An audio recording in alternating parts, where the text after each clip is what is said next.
O Heer, hier by die tafel, met die geur van brood en wyn, raak ons bewus dat U as gasheer, met U genade voor ons staan.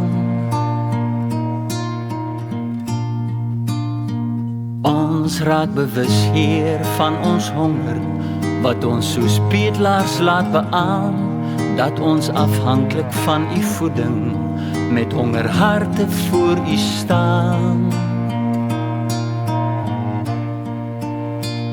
U is die brood, U is die wyn, waardeur my sonde en my skuld voor U verdwyn. U reinig my, U maak my vry, die brood, die beker, is U liefdesdiens aan my.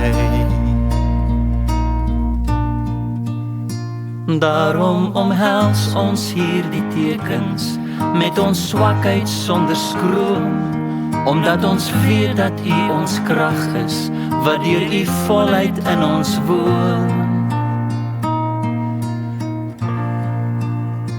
Dus met die eet van hierdie brood en met die drink van hierdie wyn, kom bely ek dat ek dood is, vir my selfsug en my pyn.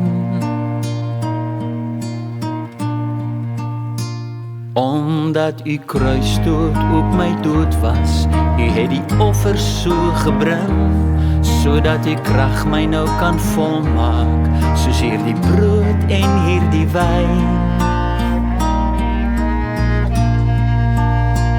U is die brood, U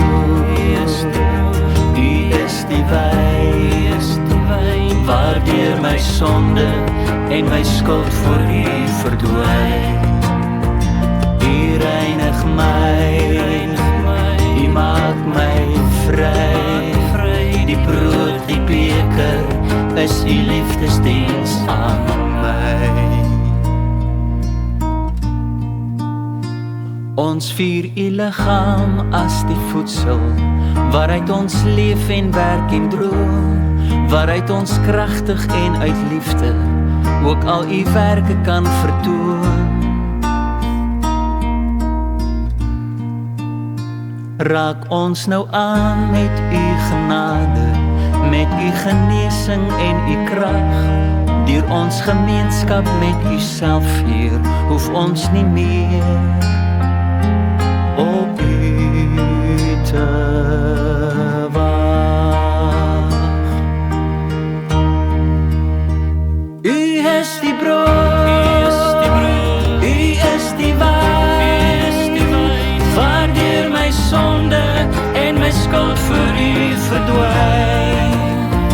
U reinig my, U maak my vry, die brood, die beker, is U liefdesdiens aan my.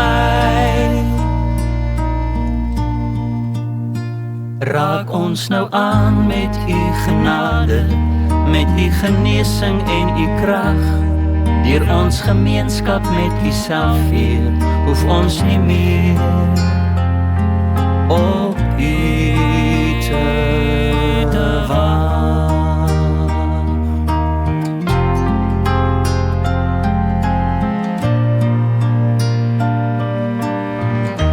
Jesus is Here. Jesus is hier.